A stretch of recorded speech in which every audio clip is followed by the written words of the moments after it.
Hey y'all, and welcome to my channel.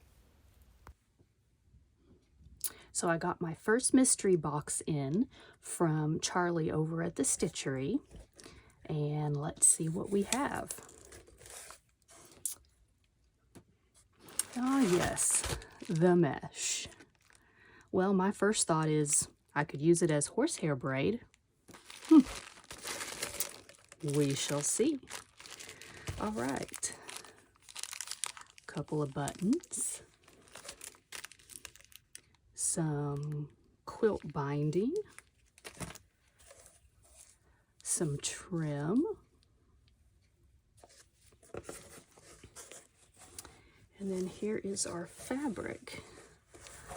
I've got this stretchy mesh looking stuff. Oh, and this gorgeous piece, the sheer,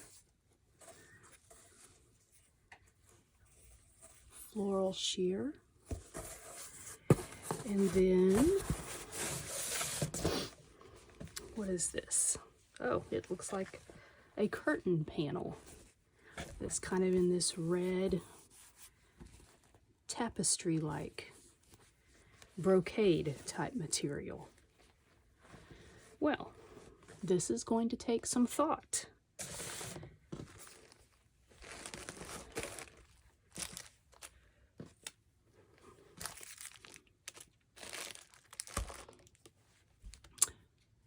Let's get creating.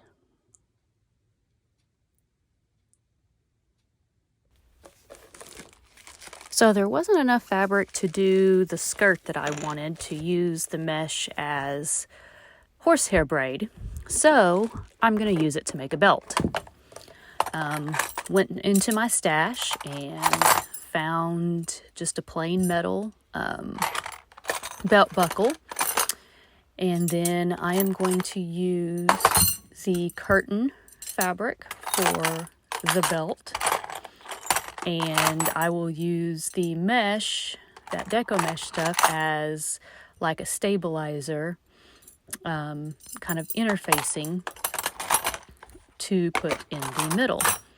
Again, one of the rules is that we can't buy anything new, so we have to be able to use whatever we have in our stash to create something with all of this stuff. So the first thing I did was measure the inside of the belt buckle, which is about 1.5 inches. And then I'm just going to cut a strip of fabric that is 4 times that width, because I'll basically be folding it in half and then folding it in half again. And then as far as the length, I want it to be about my waist plus another 1/4.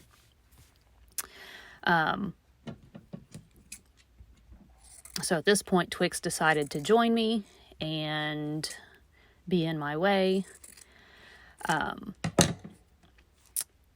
I did have to piece 2 strips together because the curtain wasn't wide enough. So I just did a seam down the center back, pressed it open, and then basically just pressed. Yes, he likes being in the way. Basically just pressed the edges into the center and then folded it in half again, like this. And then the deco mesh I cut into strips that would have been basically 1/4 of the size or the width of the inside of the belt buckle. Now you could easily, of course, use interfacing and buckram, something like that, but I wanted to use what was in the box. So at this point in time, I realized that my math was bad and I didn't cut it 4 times the width of the inside of my belt buckle. I only cut it 3 times.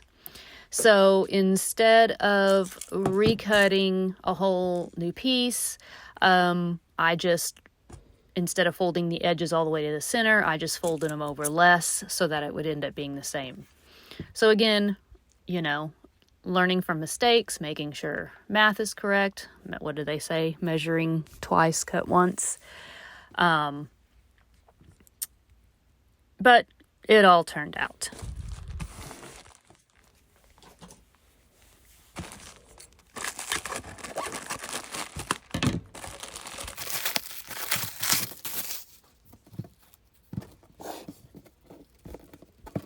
So again, for the deco mesh, I'm just going to cut it into strips. So about the inch wide or so that goes in the middle of the belt. And I'm going to cut several strips and use that as the interfacing. Now in the description box below, I will put a link to Charlie's video over at the Stitchery.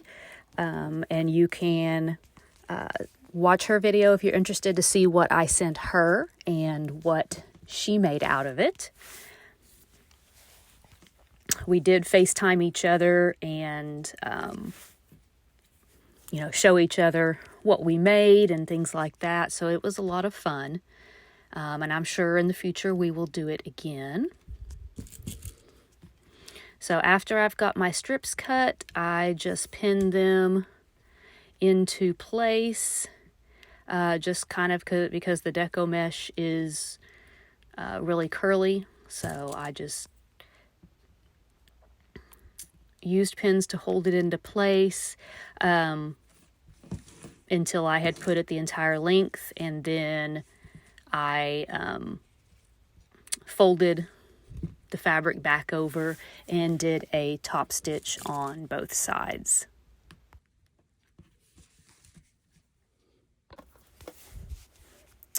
So now I've gotten everything folded all up and I'm going to top stitch it. I kind of made a point at the end of the belt and kind of just cut it off and folded it over to make that kind of little point there, and then I'll just top stitch the edges.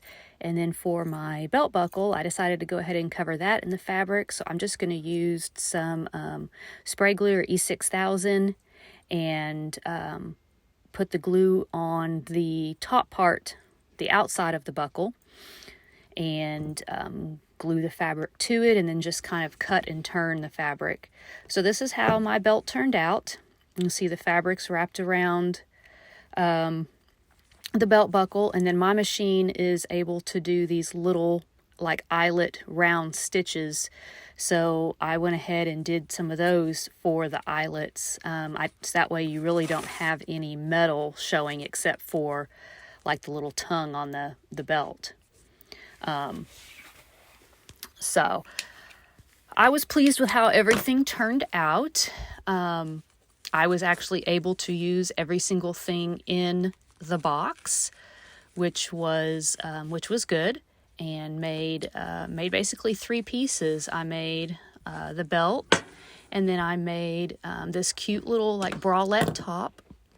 The black lining and the straps were something I had in my stash, so I used this quick sew pattern 3167 that I've had for years, I guess, and made that cute little bralette, and it turned out really, really cute. And then ended up making kind of a shirt dress. I used this McCall pattern and kind of used the dress but altered the sleeves, made it shorter. I used the trim as kind of like in between the seam lines, and then used the bias tape as the edging. Put some elastic in it, and then just put it with snaps so you could close it on the top, but then the skirt kind of opens up. And I made an asymmetrical hem, so it's shorter in the front and longer in the back. And then the buttons I actually spray painted black because they were kind of a gold color, and I'll add those on. But yeah, I think it turned out really good.